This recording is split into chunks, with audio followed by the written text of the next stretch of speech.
Naku, mamaya na ho natin pasadahan. Yaang press con na yan, itong si Antiping. Unahin na ho muna natin itong si Congressman Liviste. Ilinabas na ho kasi niya ang kabuuan ng listahan nitong si Yusek Cabral na kung saan ibinigay sa kanya ng hindi siya pilitan. Nagpaalam dito kay Secretary Vince Dizon. Hindi niya kinuha ng pwersahan. At dito sa video na to, panigurado, magugulantang ang sambayanan pagka nalaman nila yung mga initial sa listahan nitong si Secretary Cabral. Pero bago ho yan, isang like at isang subscribe, masaya na ho tayo dyan. At sa mga gustong sumali sa ating community, yung join button na dyan lang ho sa baba. Ayun na nga mga kababayan, umpisahan ho natin kung sino-sino ba, ay kung kanino bang initial yung merong pinakamalaking nakuhang pondo sa 2025 budget, okay? Unahin na ho muna natin. Ito ho yung mga initial merong OP, nakalagay dito OP, ES/SAP. O pagkakaintindi natin dito kasi sa pamahalaan, ang ibig sabihin ho ng OP, Office of the President, okay? Pag narinig mo yan, automatic na yan, Office of the President, walang ibang gumagamit yan. Unless na lang sa laro siguro medyo OP, overpower. Pero dito ho mga kababayan, siguro pwede rin overpower kasi medyo yung talagang tama sa kanila ng pulburon talagang napakatindi kaya OP, di ba? Office of the President at yan namang ES, kadalasan pagka naririnig natin yan sa pamahalaan, Executive Secretary. Yung /SAP naman Special Assistant to the President. Kagaya nung pwesto dati ni Senator Christopher Bongo. At ngayon ay ang SAP nitong si Marcos Jr. walang iba kung hindi itong si Lagdameo. Itong F1, hindi ho natin alam yan. Basta dun sa OP, Office of the President, pwede. Executive Secretary, pwede. Special Assistant to the President, SAP, pwede. Yan ho yung mga major tag kung tawagin. Ngayon, pagka binabanggit yung mga major tag na yan, yun ang unang papasok sa kaisipan ng ating mga kababayan dahil yung paggamit ng mga tag na yan, yun ang tinutukoy. Kadalasan, hindi natin sinasabi dyan sa mga dokumento na yan na yun talaga ang tinutukoy ng mga initial na yan. OP, ES, SAP. Meron hong approved na budget na umabot ng 8 billion pesos. Palakpakan. Talaga naman. Ibang klase ho ito mga kababayan. Si F1, hindi natin kilala yan. Hindi natin alam. F1, sino yung F1 na yan? Finance 1 o kung ano pa man. Hindi ho natin alam. 10 billion naman ho. Dito sa Bini, hindi ho din ho natin alam yan. Bini 10, 6 billion. Itong OT, Office of Tambaluslos. OT to, hindi natin alam. Hindi natin alam yung OT. Ngayon pa lang natin narinig yan. OT2, nasa 25 billion 275 million pesos ang nakuha naman. Leadership, pagka pumasok sa utak na, pagka narinig natin yan, ang unang papasok sa utak natin, leadership ng House of Representatives. Okay? Yun ang pumapasok sa utak natin. Pero hindi natin sinasabi na yaan ang tinutukoy ng mga dokumento na yan na ilinabas netong si Yusek Cabral. Tapos itong Senti 2005, hindi din ho natin alam yan. Ang sigurado dito, 100 billion yan. Total ho ng 161 billion 303 million pesos ang kabuuan ng total approved for 2025. Ito na ho mga kababayan, ito na ho mga listahan noong mga project name. Ayan ho. Nandito yung OP, ES, SAP. Tapos nandito ho yung nakikita niyo ho ba mga kababayan? Ito. Ito yung pondo 50 million pesos, River Construction Supply and Services. Dito naman OP pa rin, Office of the President, Executive Secretary, Special Assistant to the President. Hindi ko natin alam kung yan talaga ang kahulugan ng mga initial na yan. Rehabilitation of Tulyahan Bridge, Forest Hill, Quezon City. Meron ho yan ng fund ng 50 million pesos. Lebron Construction. Sino si Lebron Construction? Nako, for the win talaga tong si Lebron, pambihira. Oo. Sino yan Lebron na yan? Hindi natin kilala yan. Puro Lebron, no? Dito pa ho mga kababayan, OP, Natural. Office of the President, pwede, pero hindi tayo sigurado dyan. ES, Executive Secretary, pwede, pero hindi tayo sigurado dyan. ASAP, as Special Assistant to the President, improvement of road at barangay Santa Monica, Quezon City. Meron din hong 50 million yan. Tapos ang gagawa dyan, Lebron Gonzales. Kung gusto nyo makita ang kabuuan, dahil hindi na ho natin iisa-isahin yan, marami pa ho tayong pag-uusapan, punta lang ho kayo sa FB page nitong si Congressman Lian. Ngayon, para doon sa mga nagsasabi, kagaya nitong si Senator Rodante Marcoleta, na hindi credible itong si Congressman Lian dahil hindi siya trabahante ng DPWH. Ang masasabi lang ho natin dyan, para sa atin, wala na dito kung saan ka nagtatrabaho. Lahat ng pwedeng lumabas kailangan ng ilabas. Mantakin nyo yung appropriation chairperson, AAI daw. Paano pa ho? Ganon lang ho yung ano ko dito. Simple lang ang aking pananaw. Kung yung mismong chairperson ng appropriation ipinagkikibit balikat yung kanyang mga sinabi kaugnay dito sa napakalaking skandalo na to, sa tingin ho natin wala na tayong nakikita pa na mas bibigat doon sa kanyang mga testimonya. Ngayon, kung yung mismong appropriation chairperson hindi pinapakinggan, ngayon ipagkikibit balikat pa natin itong mga individual na naglalabas ng kanilang nalalaman o kanilang mga nakuhang impormasyon o dokumento, malaki ho ang problema natin diyan. Kaya naman, kung ano yung mga dokumento, mga testimonya, as long na ito bumabangga sa national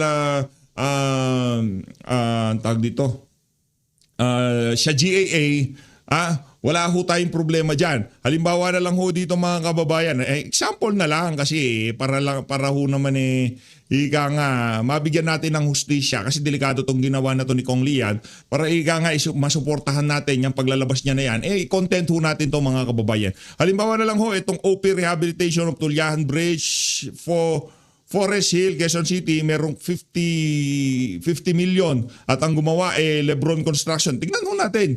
Doon sa GAA, pagkaya nandyan, pagkayang item na yan nandun, talagang ibig sabihin, hindi ho gawa-gawa. Hindi, lalo na yung mga figure at kung sino ang gumawa, lalo na yung mga dokumento sa COA, pagka yan nagbangga dito sa dokumento na to ni Congressman Lian, malaki ang kanilang problema. I-share nyo ho itong video na to para mas maraming makaalam at makapunta sila dyan sa FB page yan, itong si Congressman Leandro Legarda Libiste. Kung bago lang ho kayo sa PH Updates, like at subscribe, masaya na ho tayo dyan sa magsusumali sa ating community. Alam nyo na ho ang gagawin, yung join button, andyan lang ho sa baba. Eto na ho, punta na ho tayo sa press con ni Auntie Ping. Ayun! Pakinggan natin ang mga punto de vista ni Auntie Ping sa kanyang press con na to. Pakinggan natin. Meron ho siyang binabanatan. I-comment nyo na lang ang pangalan sa baba kung sino man yan. Game! Para ipangalandakan ninyo na inutil at walang silbi ang Blue Ribbon Committee, shut the F up. Uy, galit na galit si Auntie Ping. Talaga naman. Kaya ka pinagkakamalang baklita lang yaka. Kung ano-ano mga kaartehan ang alam mo sabihin, pwede mo naman diretsuhin na manahimik na lang kayo. May pa-English ka pa nalalaman. Walang yaka. Direkta ho tayo na naispatan ang wangwang ni Bongbong. Lang yung Bongbong yan. Ito mga kababayan, kita nyo ho yan. Number 1. Kanino ba ang plate number na number 1? Walang iba, sa presidente ho lamang. Ayan o. Ayan o, naispatan. Nagwawangwang. Tingnan nyo ho yan. Ganyan ka-entitled yung mga walang yan. Anak ng toko, magtiis ka rin sa traffic, Brad. Magtiis ka rin sa traffic. Kami, pagka nata-traffic kami, wala namang problema Kumbaga, nata-traffic naman tayong lahat Ganyan talaga buhay. Mga siraulo na sa pamahalaan. Kaya magtiis sa sambayan ng Pilipino. Di ba? Pero ikaw, presidente ka, hindi mo man lamang ramdam kung anong nararanasan ng mga bawat isang motoristang Pilipino araw-araw para kang siraulo na humahagibi sa daan at lusot lamang na lusot dahil meron kang wangwang. Anak ng towa, dapat ka nang mapalitan. Impeachment, abangan ho natin. Ano pa ho ba meron tayo dito? Auntie Claire. Umpisa natin ito kay Auntie Claire tapos punta na ho tayo dito kay Congressman Egay Irice. Kanya hong hinimayo yung nagsampa ng impeachment dito kay Marcos Jr. Tauhan ni Lisa? Abogado ni Lisa? Ganon? Labo naman yan. Game! Natanong natin kanina ang Pangulo nung tayo ay nagkaroon ng meeting with him. Sinanong ko siya kung ano nararamdaman niya. Sabi niya malungkot siya. Malungkot. Dahil nakasama niya ito sa alyansa. at kaibigan niya, si Senator Bong Revilla. Pero ganun pa man, proseso pa rin naman na So, proseso ang pantakip butas. Mga luko-luko kayo, mga bangag talaga kayo sa Malacanang, no? Kahit mga kaibigan nyo, tinatalo nyo para lamang pantakip sa mga butas nyo. Walang nga kayo. Ang sigurado dito, si Bong Revilla, ginamit na pangtakip ng butas ng administrasyon nitong si Ngangba. Yun ang ating sigurado doon. Di ba? Malungkot, baka nakatawa yan dahil kahit papaano, yung limelight malilipat from bangag to Bong Revilla, di ba? Ganun lang naman ho yun. Pero pansin nyo, Bong Revilla. From Bongbong Marcos, punta tayo dito kay Bong Revilla, tapos babalik ulit tayo dito kay Bangag. Akala siguro niya yung ginawa niya na yung kay Bong Revilla, yung attention natin madidistract na tayo at higa nga magpo-focus na tayo doon sa O ngayon, nakakulong na siya. Sino susunod natin? Si Jinggoy Estrada? O, ikulong natin. Tapos, sa tingin niyo ba ang kakalma sa bayan ng Pilipino sa pagpapakulong dyan sa mga personal na yan? Mga uror. Yun na lang po.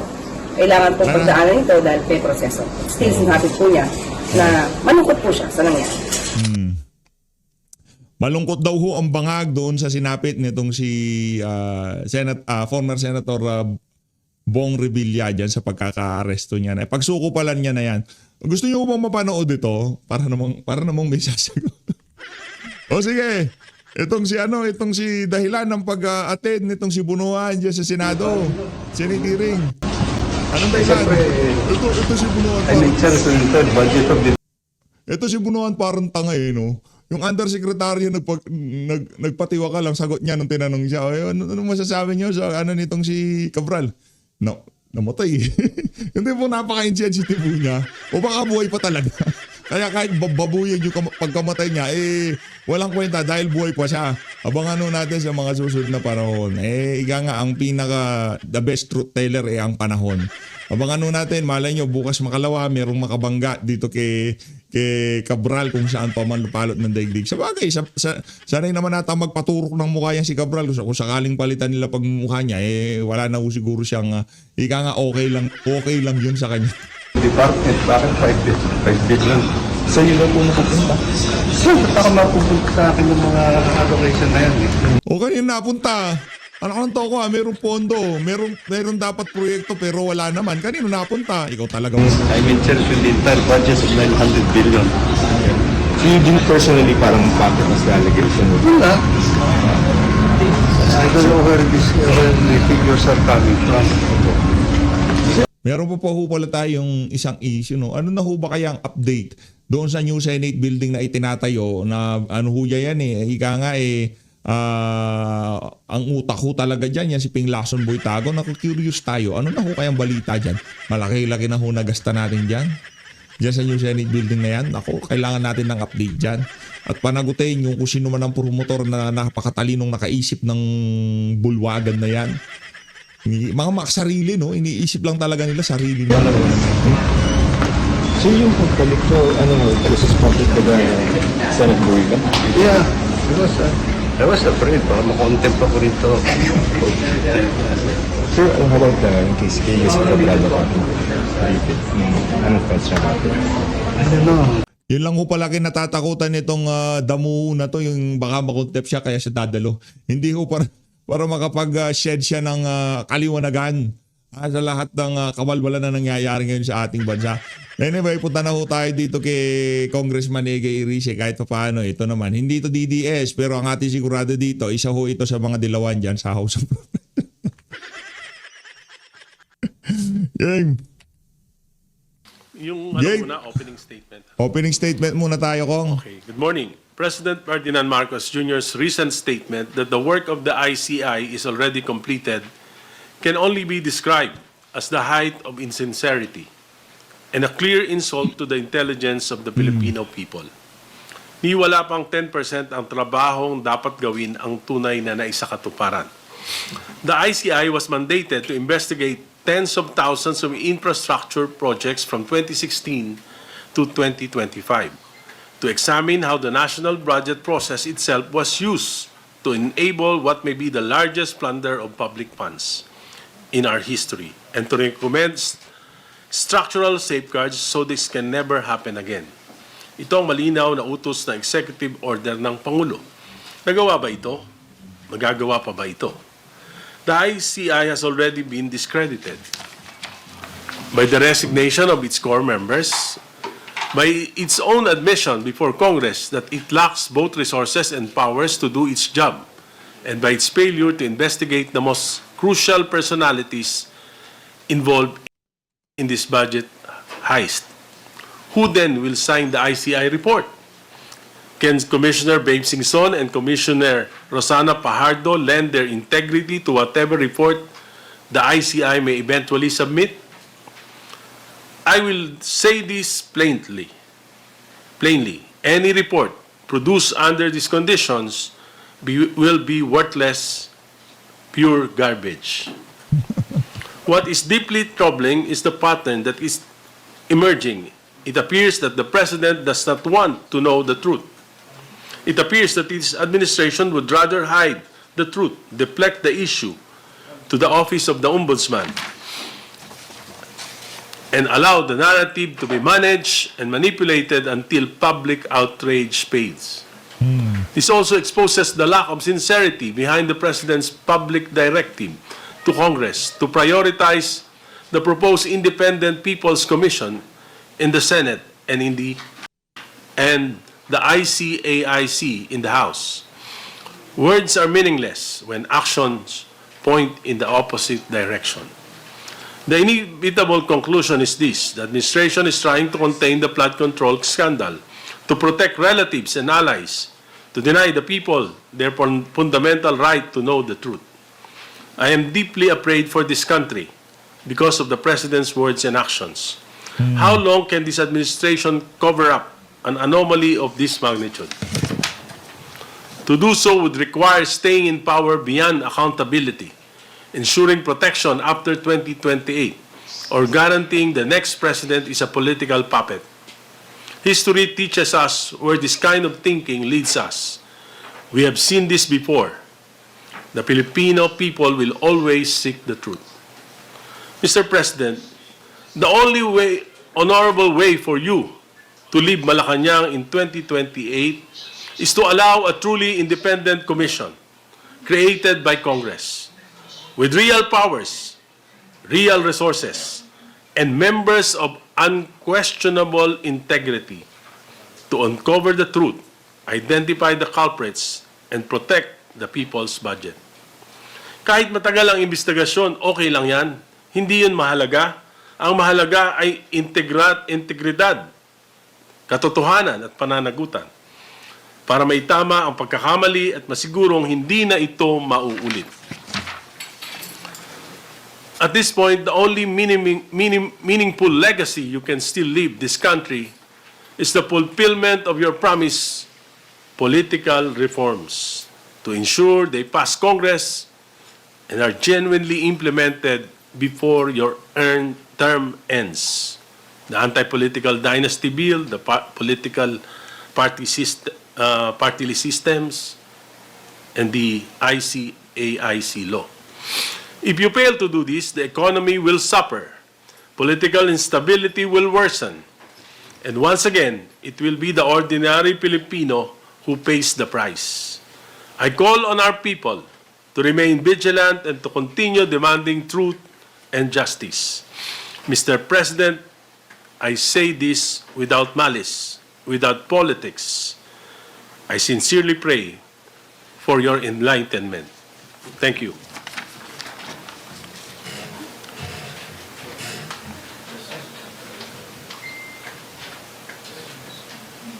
Sir, other impeachment Pwede. Sabi ko naman. Kala ko naiyak na itong si Congressman Edgar Irize. Hindi pala. Kala ko naiyak na siya eh. Class talaga to. Pero okay ho ito. Ngayong mga panahon na to, okay to. Sino sa mga minority dyan sa House of Representative na nag-call out kay Marcos Jr. kaugnay dyan sa pagpapahiwatig na sisibakin na o lalangsagin na ang ICI na yan? Hala. Okay, sige. Okay.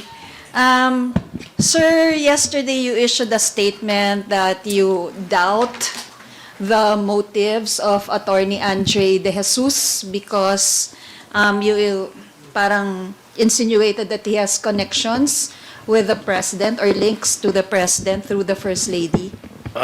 Hindi ko sinabi na may link. Ang sinabi ko, during last year, November 2024, he is the same Attorney De Jesus who filed a disbarment case against Attorney Glenn Chong. Kasi sinabi ni Attorney Glenn Chong, sasampalin niya si First Lady, di ba? O, yun na. Nag-file siya out of nowhere. So, hindi ko sinabing abogado siya. Ang sinabi ko, siya ang nag-file. Hindi ko alam kung ano yung motibo niya sa pagpapile. Ang sinabi niya, dahil hindi daw yan yung gawi ng isang member of the bar. So, out of nowhere, nabasa niya lang, hindi raw siya kilala, nabasa ko, hindi raw siya kilala. So, out of nowhere, nabasa niya lang, nag-file na siya ng disbarment.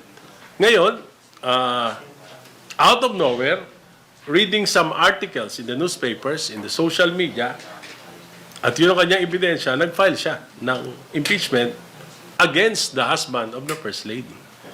So, hindi ko makita yung logic dito. Kaya nga. Dahil Hindi ko rin makita yung logic. yung sinampa niya na impeachment complaint ay basura. 15 pages na walang mga ebidensya kundi mga news article. At sa tingin ko ay hindi ito wala ito sa forma at walang substance yung kanyang i-file na impeachment complaint. Kung ako ang boboto sa Committee on Justice, hindi ako magdadalawang isip na i-dismiss ito. Sir, dun sa pagkakaroon ng personal knowledge, Yang mga salita na yan nanggagaling ho mismo sa isa sa mga minority dyan sa House of Representatives. Ngayon, base sa pagsasalita na yan itong si Congressman Rice, hindi pa niya nabasa o hindi pa niya nakita. Siguro ano pa lang, yung mga posting pa lang sa social media. Pero yung kabuuan, sa tingin ko, hindi pa. O kung nakita na niya at gano'n ang ganun yung kanyang pananaw doon sa impeachment na hinihain dito kay Marcos Jr. Sa tingin ho natin talagang atang basura. Kumbaga paunahan na lang dahil kamakailan merong mga lingas-ngas na merong magsasampa ng impeachment kay Marcos Jr. Ngayon ho, itong isa sa mga siguro mahal na mahal niya itong pamilya Marcos nung nung mga nakalipas na panahon, pangkakaso dito kay Glenn Chong, ngayon naman sasampahan niya naman ng impeachment itong si Marcos Jr. Palakpakan ho mga kababayan. Klase. Patindi. knowledge ng complainant doon sa inirereklamo niya, meron bang ganong element dito? Wala akong makita. Kasi nga, he came from nowhere. Nagulat na lang tayo na mahilig siya mag-file kahit na, for example, hindi naman siya niya kliyente ang First Lady, pero nag-file siya ng disbarment case dun sa nambasto sa ating First Lady. So, pwede mo ilapin niyo yung mic niyo, sorry. Kasi may Okay. So, palapit na. Sir, Attorney De Jesus challenge you to a public debate? No need for that because I will confront him in the Committee on Justice. Baka malaman niya pa yung mga itatanong ko sa kanya pag nagdebate kami. Sir, Ibig sabihin, didepensahan niya ho itong si Marcos Jr. No? Didepensahan niya na hindi siya boboto pabor sa impeachment na inihain itong si Attorney De Jesus laban dito kay Marcos Jr. Talagang kita na ho yung dito yung galawan itong mga walang niyang to. Mag-file ng impeachment, kunyari mag-aaway-aaway sila, later on i-dismiss nila dahil sa kawalan ng sustansya at forma. Hindi natin alam kung alin ba doon yung magiging basehan ng pagkaka-dismiss ng impeachment na yan laban dito kay Marcos Jr. tama bang sabihin na iniisip niyong pakawala siya ng Pangulo or Well, I don't know his motive, pero sana huwag mangyari kasi alam mo, yung paggawa ng isang impeachment complaint, napakatagal niyan. May nag-imbita sa akin para maging endorsers, pero tumanggi ako.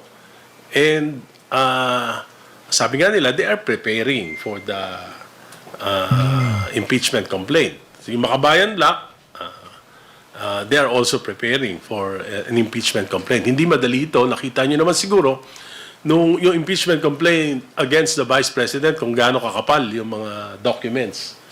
Di ba? So, sana hindi mapigilan nitong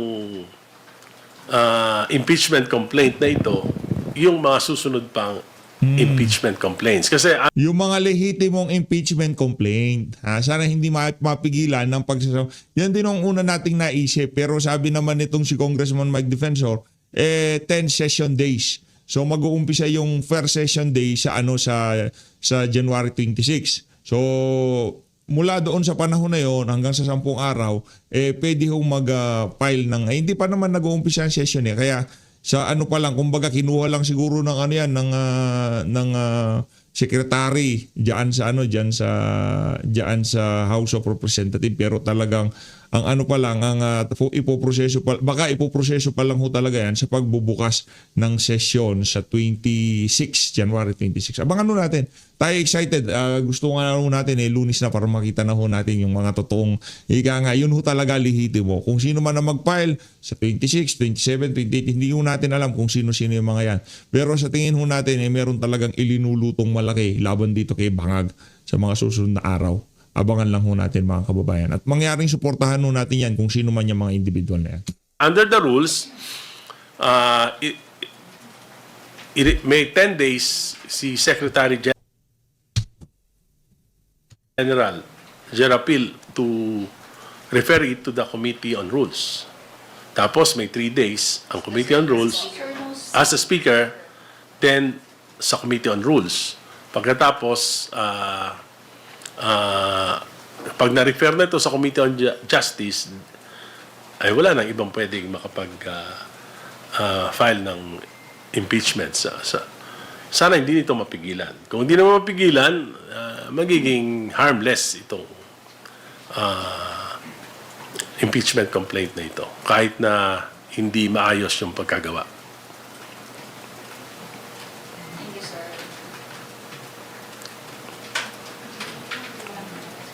Kung sa tingin nyo, kung ito man po ay intentional para mapigilan yung mas malakas na impeachment complaint against the President, hindi man mag-prosper ito, meron pang another chance para ma-impeach din ang Pangulo after 1-year ban. Oh, pero that's too close to 2028. Pero pwede pa rin. Pwede pa rin. Na, Basta 1 year before elections di ba? So, kung hindi pa lampas doon, di ba? pwede pa. Pero, why would you impeach kung malapit na matapos yung term? Di ba? Sir, pwedeng pa-elaborate lang. Sabi niyo po, wala sa forma at walang substance yung kanyang i-final na impeachment complaint ni Andre. Yes. Kasi yung nakita ko, ito yung mga articles niya, no? To be accurate, babasahin ko.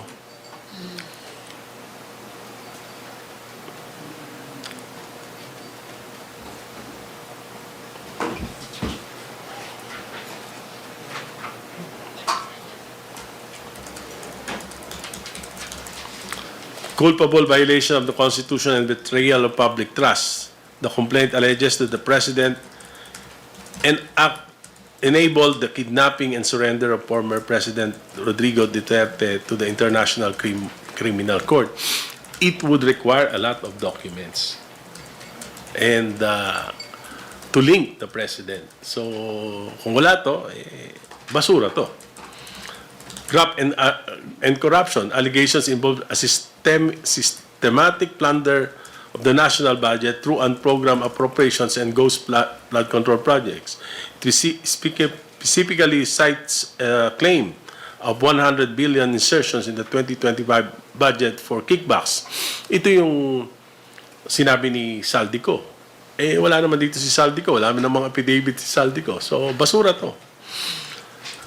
Unfitness for office, yung tungkol sa pagiging drug addict, no way naman na mapuprove to dahil hindi naman pwede natin pilitin si Presidente na magpa-drug test. At hindi naman pwede maging ebidensya yung testimony ni nung kanyang kapatid. So, basura ulito. Abuse of power.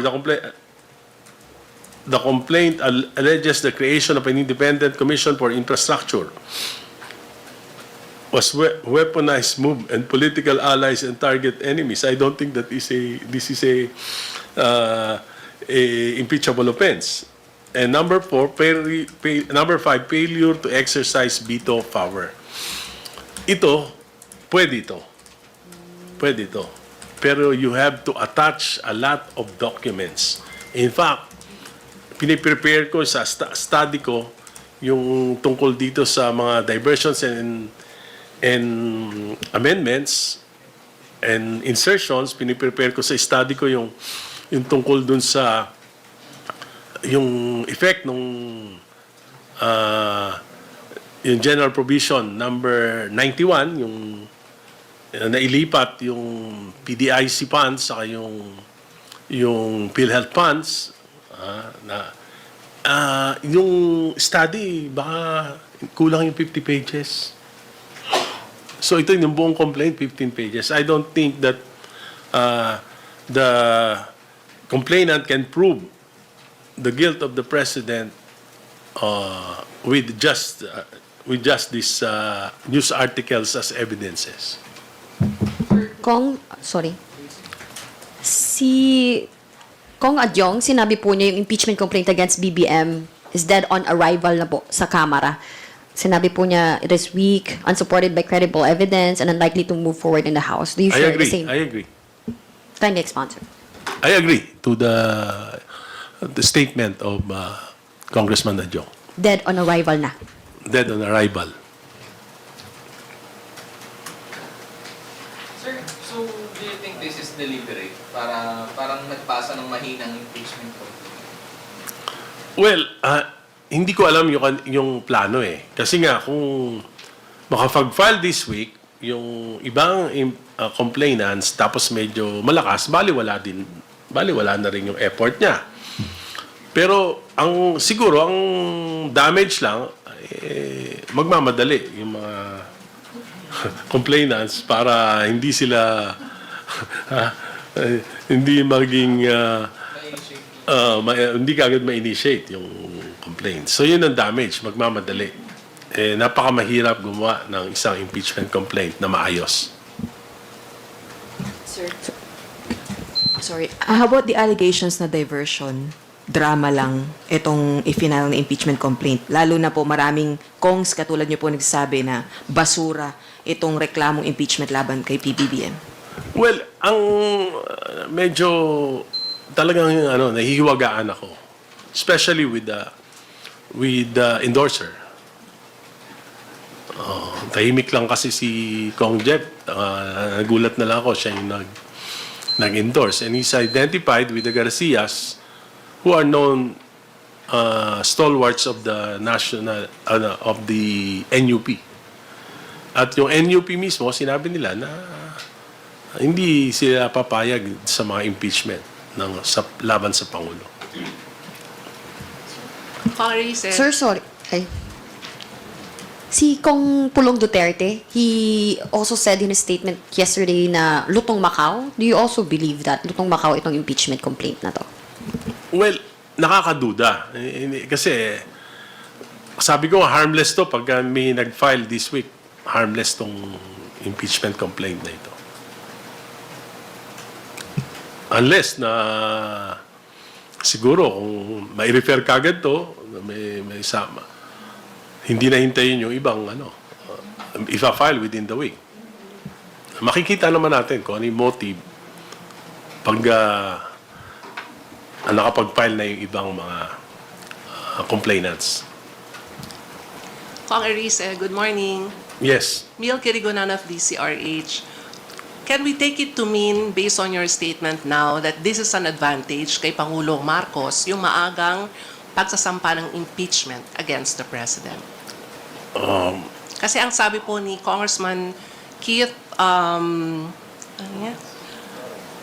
Congressman Keith Flores kahapon, na kung matatanggap ng Committee on Justice yung impeachment na isinampa ni Attorney De Jesus, this will bar any other impeachment complaints within the year. Yes, that's true.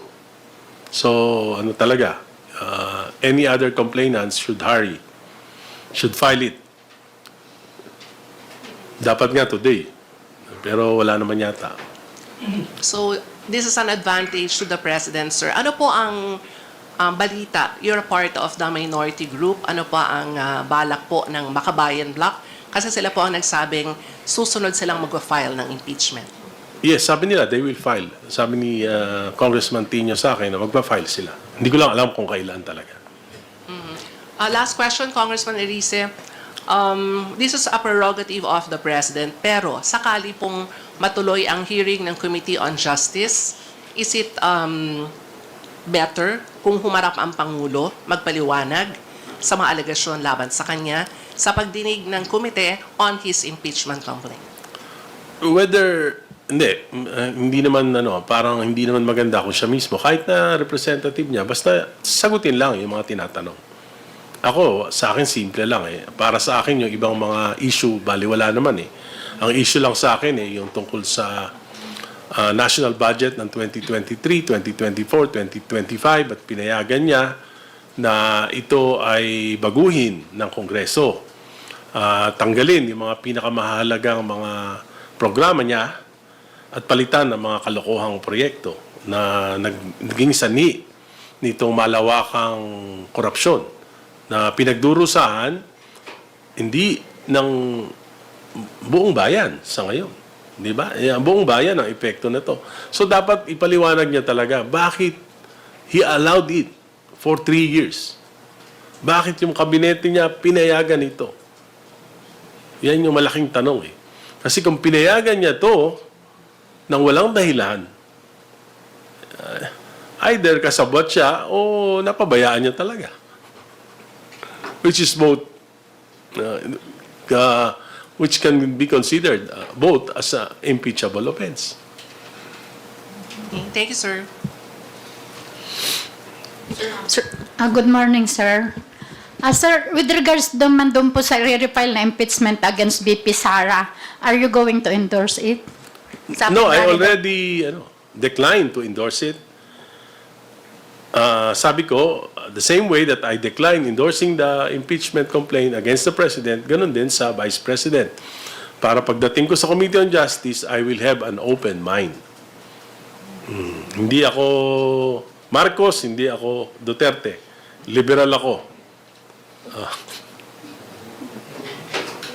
Sir, with regards naman po dito sa flood control projects to sa scam, what other legal rigor are you pursuing, sir, to implement reports in the judicial system to punish those culprits? Obviously, parang prinoprotect po yung mga sacred cow, yung mga mastermind na stop na agad yung investigation. Alam mo, para sa akin, mas mahalaga yung reforms dito sa pagpoprotekta sa national budget. Kasi hindi naman mangyayari lahat itong, hindi naman makakanakaw yung nasa DPWH at kung sino man yung mga nagnanakaw kung hindi na bigyan ng pagkakataon ng ating national budget. So I would rather concentrate on the main problem, which is budget reforms. Sir, follow up lang, sir. Kasi parang kanina yung pa sinasabi na kailangan mag-file within this week yung mga gustong umabol. Do you think i-process kagad ng House once session resume? Ayan. Hindi. Ngayon lang, pwede na i-process yun ng, may refer sa speaker, di ba, ng SecGen. So, let's just wait and see. Kasi actually, hindi ko alam kung ano yung lalabas yung tunay na motive, depende sa action ng House dito sa impeachment complaint na ito. What do you mean, sir, na tunay na motive? Kapag minadali nila, ibig sabihin? Kung minadali at na-prevent yung ibang impeachment complaint, di ibig sabihin, yun ang motive. Sir, may naririnig ba kayong isasalang na sa all your business sa plenary sa Monday itong impeachment? Wala akong naririnig. Pero yun ang sabi ni Congressman Isay Ano, sir? na ma-repair, ma-repair sa speaker, ma-repair sa Committee on Rules, tapos may ilagay sa Order of Business sa Monday, then ma-repair sa Committee on Justice. So, yun ang ano. So, ano ibig sabihin nun kapag nangyari na yun? Di wala nang pwedeng wala nang pwedeng ma-entertain na iba pang impeachment complaint. Hindi ko lang alam kung na-receive na rin dito, kung hindi pa na-refer sa speaker, hindi pa na-refer sa Committee on Rules, pwede pa yon. Yun yung mga legal questions.